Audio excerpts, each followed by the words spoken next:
তো বন্ধুরা, আপনারা যে আসাম ইউনিভার্সিটির যে আপনারা FYUG যে যতজন স্টুডেন্ট আপনারা যে ইন্টারনাল মার্ক যে কম এসেছে, তো আপনারা ডাউট হতে পারে যে আমার যে মার্কটা কম এসেছে, যে আপনারা ইন্টারনাল মার্কে যে সাবজেক্টের মার্ক এসেছে না।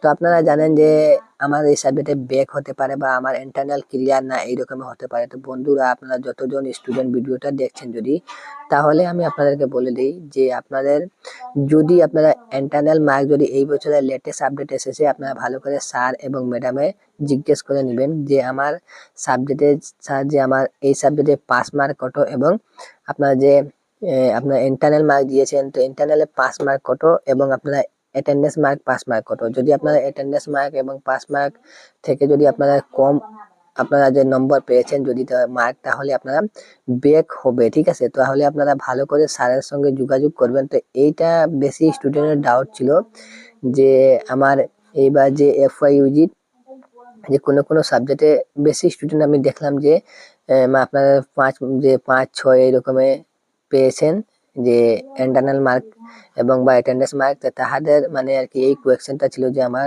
রেজিস্ট্রেশন যে এসে গেছে এবং অ্যাডমিট কার্ডও এসে গেছে, ফিসও দিয়েছেন, আপনারা এখন এক্সাম দিবেন। তো আপনারা এই ডাউট হতে পারে যে আমার ইন্টারনাল মার্ক, তো আমার ইন্টারনাল মার্কে ব্যাক হতে পারে কি না। আপনারা ওড যে সেম ছিলেন, CBSE ওড সেম বা ইভেন সেমে, তো আপনারা ছাত্র জানবেন যে অ্যাটেন্ডেন্স মার্কটা কি। তো আমি আপনাদেরকে অ্যাটেন্ডেন্স মার্ক এবং আপনারা ইন্টারনাল মার্ক কি, তো আমি বন্ধুরা বলে দিই, আপনারা নিউ স্টুডেন্ট যদি হয়ে থাকেন, তো আমি আপনাদেরকে এই ভিডিওতে ভালো করে আলোচনা করে আমি বুঝিয়ে দিচ্ছি যে অ্যাটেন্ডেন্স মার্ক আপনাদেরকে বলা হয় যে আপনারা কলেজে গিয়ে যে আপনারা প্রেজেন্ট দেন, যদি আপনারা ভালো যদি প্রেজেন্ট হয়ে থাকে, তাহলে আপনারা মার্ক 10 হয় অ্যাটেন্ডেন্স মার্ক। আপনারা জানেন যে 10 থেকে 10টা আপনারা স্টুডেন্ট আপনারা যে টিচার গুলা দেন না, 10 না এই পুরো 10 কেউ যদি আপনার ভালো যদি অ্যাটেন্ডেন্স হয়ে থাকে তাহলে 10 পাবেন, ঠিক আছে।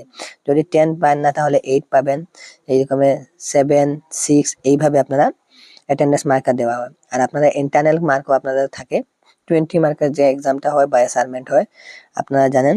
তো যদি আপনারা 20 মার্কের এক্সামে যদি আপনারা 8 বা 12 এইরকম আপনারা জানে নেবেন যে এইবার এই বছরে যে আপনারা এক্সামে কত আপনাদেরকে পাস মার্ক তুলতে হয়। তো আপনারা যে ভালো মার্ক যে কাউন্ট করেছেন ওটাকে বলা হয় অ্যাটেন্ডেন্স এবং ইন্টারনাল মার্ক। ইন্টারনাল মার্ক হলো আপনারা এক্সামটা যে দিয়েছিলেন অ্যাসাইনমেন্ট বা আপনারা ইউনিট টেস্ট আপনারা যেটা বলেন, বা আপনারা ওটা হলো আপনারা অ্যাটেন্ডেন্স যে আপনারা ইন্টারনাল মার্ক, এবং আপনারা যে অ্যাটেন্ডেন্স মার্ক আপনারা প্রেজেন্ট মার্ক, ঠিক আছে। তো আমি আপনাদেরকে ভালো করে বুঝিয়ে দিলাম যে অ্যাটেন্ডেন্স মার্ক এবং প্রেজেন্ট মার্ক কি। তো আপনারা যদি FYUGর ফার্স্ট সেমিস্টারের যে আসাম ইউনিভার্সিটির যদি স্টুডেন্ট হয়ে থাকেন, তাহলে আপনারা ভালো করে বুঝে নিয়েছেন। তো এটার কি হয়, যদি আপনারা মার্ক কম হয়ে যায় বা আপনারা অ্যাটেন্ডেন্স কম হয়ে যায়, যদি আপনারা আপনারা অ্যানুয়াল এক্সাম দিতে পারবেন, ঠিক আছে। যদি আপনারা যদি আপনারা পাস মার্ক থেকে যদি কোনো অ্যাটেন্ডেন্স বা আপনারা ইন্টারনাল মার্কে যদি মার্ক কম এসে যায়, তাহলে আপনারা ওই মানে আর কি পরীক্ষাটা আবার দিতে হবে, ওটার ব্যাক লেগে যায়। তো যদি ইন্টারনাল মার্ক বা আপনাদের অ্যাটেন্ডেন্স মার্কে ব্যাক লাগলে আপনারা খুবই মানে আর কি মানে কষ্ট হয় এটা, মানে আপনাদেরকে মানে অ্যাটেন্ডেন্স মার্কটা যে এরিয়ার পেপারটা ছুটানোর জন্য। তো আমি আপনাদেরকে বলে দিই, যদি এরকম হয়েছে তাহলে আপনারা স্যারের সঙ্গে যোগাযোগ করবেন। আর আপনারা যে অ্যানুয়াল এক্সামটা আপনারা দিতে পারবেন, এটার জন্য কোনো টেনশন নেই। এটা যে আপনার অ্যানুয়াল এক্সামের সঙ্গে কোনো জড়িত নেই। আপনারা যদি অ্যানুয়াল এক্সামে যদি যদি আপনাদের ব্যাক হয়ে থাকে, তাহলে আপনারা মানে আর কি এক্সামটা মানে দিকদারি হয়ে যায়, ঠিক আছে, যদি কোনো প্রবলেম হয়ে যায়। তো আপনাদেরকে আমি বলে দিলাম যে মার্কের জন্য আপনারা বিভিন্ন স্টুডেন্টের যদি আপনার প্রবলেম ছিল, তো আপনারা এই ভিডিওটি দেখার পর আপনাদের ডাউটটা ক্লিয়ার হয়ে যাবে, ঠিক আছে। তো আপনাদের এখন ফাইনালি যে এক্সাম এসে গেছে আপনাদের FYUGর ফার্স্ট সেমিস্টারে, তো আপনারা অ্যাডমিট কার্ড এসে গেছে। আমি আপনাদেরকে ভিডিও বানিয়ে দেখিয়েছিলাম যে আপনারা কিভাবে ডাউনলোড করবেন, আর আপনারা এইভাবে আপনারা ডাউনলোড করে প্রিন্ট করে আপনারা নেবেন এক্সামে।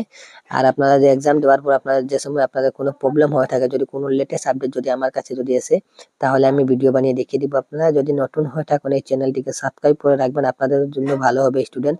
যদি কোনো ইনফরমেশন যদি আমার কাছে এসে, তাহলে আমি আপনাদেরকে আসাম ইউনিভার্সিটি থেকে আমি এই ভিডিওটি বানিয়ে আমি এইভাবে ভিডিও আমি আপনাদেরকে দিয়ে দিব। আর আপনারা ফেসবুক পেজে যদি আপনার ভিডিওটি দেখছেন, তাহলে ফেসবুক পেজটিকে ফলো করে রাখবেন এরকম ভিডিও দেখার জন্য। তো বন্ধু বান্ধব সকল আপনারা যতজন স্টুডেন্ট ভিডিওটি দেখছেন, আপনারা ভালো করে আশা করি বুঝে গেছেন যে ইন্টারনাল মার্ক এবং আপনার অ্যাটেন্ডেন্স মার্কে যদি কম হয় বা আপনার কোনো প্রবলেম হয়ে থাকে, তাহলে আমি আপনাদেরকে ভালো করে বুঝিয়ে দিচ্ছি। আপনাদেরকে এই ভিডিওটি কেমন লাগলো কমেন্টে জানাবেন। মিলছে একটা ভিডিও, ততক্ষণ ধন্যবাদ সবাইকে ভিডিওটি দেখার জন্য, নমস্কার।